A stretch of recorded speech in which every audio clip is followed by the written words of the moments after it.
So this is most of my Iggy Pop collection spread out on one table, and it just looks beautiful.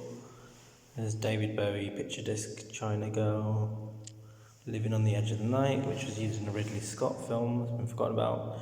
His tour diaries, out of print autobiography record, I Need More. The Iguanas, which was Iggy Pop's very first band. And this is Iggy Pop fanzine that came out by the Photocopy Club. It's these box sets of his live sets, and they're beautiful. I could never listen to enough Iggy Pop concerts. Like, got this one, it's sort of unopened. I'm sort of debating whether to actually open it. I know I'll enjoy it, but you know, this is inside the box set. So Zombie Birdhouse Tour, like I Want to Be Your Dog, 6 versions, but like you can never hear I Want to Be Your Dog enough, right? Like every single band I love from the 90s pretty much stole his tricks from. And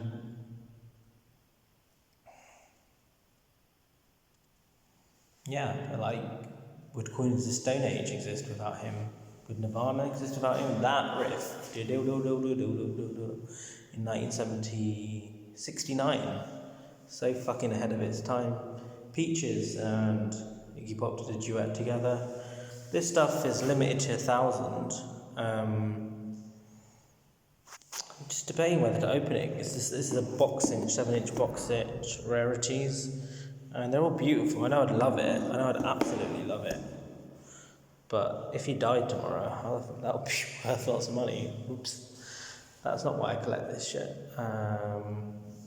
This isn't Iggy in the 80s. Proper looks like silicone steroids. High and You, which I actually think is a fucking awesome single. I'm Bored from New Values. Do you know Deborah Harry and Iggy Pop did a single together? This is the picture disc. The B-side of this is quite good. It's not that great single. Debbie Harry is actually older than Iggy Pop. She's on the 72 Club. Real Wild Child. That was probably his biggest hit. Warm Up Show. I loved Free, his last album. It is like a Death Testament album, and I had to get this blue vinyl.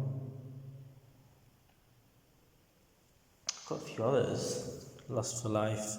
This is a beautiful pink vinyl.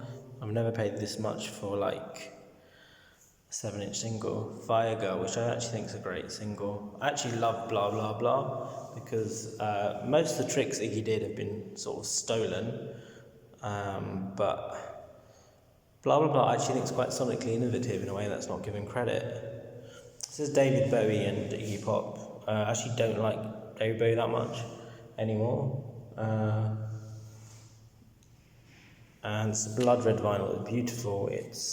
So Iggy was touring with him, and David Bowie's on keyboards and backing vocals, but they're beautiful interpretations. Bang Bang, which I think is a fucking great single, is on, see that's Ian Crowell there, he's in the Patti Smith group. So Patti Smith's best albums, like Horses, Wave, Ready Ethiopia, that's Ian Crowell in there, and then he joins up again with Iggy. And even the Blah Blah Blah stuff, it's written with Steve Jones of the Sex Pistols.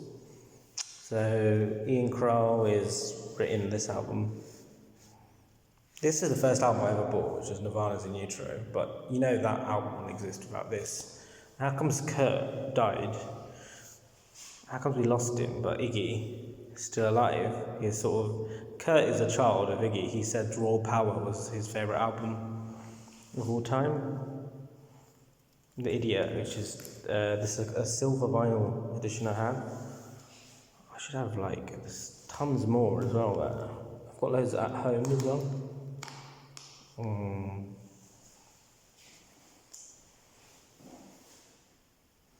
And this is not even all of it. I've got tons more at home. I've got a version of... Hold up, it's very hard to what's your favourite Stooges album. I mean, it's the 50th anniversary of this album in... I think it was this week or last year, but it still sounds like a fucking like revolutionary album. Like, forget, what's the last revolutionary moment in punk? What? The Refuse, The Shape of Punk to Come? But that doesn't sound as fucking avant-garde and like brilliant as this. And it's like, who do you like more, Ron Ashton or James Williamson, who's on Raw Power? It's such a tough one. Anyway, it's just making me happy. Look at all this. I actually collected most of this stuff during coronavirus quarantine.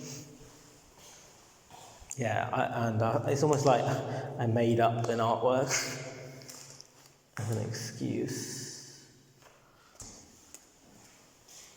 So, what's your thoughts? What's your Iggy Pop collection? Why do you think he lived and everyone else died? He's 73 years old, and even Tate Modern celebrated his birthday. My Iggy Pop collection is far bigger than this, but I couldn't fit it all in a suitcase. And I don't think I could get bored of collecting Iggy Pop. I've got Jeremy Deller's book, Iggy Pop Life Class at home. So many other things. And Maritza Catalan did a work with him about Iggy Pop reading bedtime stories. His voice has this weight to it that just no one has. And I'm going to make an Iggy Pop fanzine with my very dear friend Eve, who is a circus performer, and her mum, who saw Iggy Pop in the Zombie Birdhouse tour, has agreed to be our first mothers who love Iggy Pop. So if you'd like to help with my Iggy Pop zine, just inbox me or email me. I usually reply to all messages, and I'd love to hear from you. And I'd love to see your collection too. Goodbye.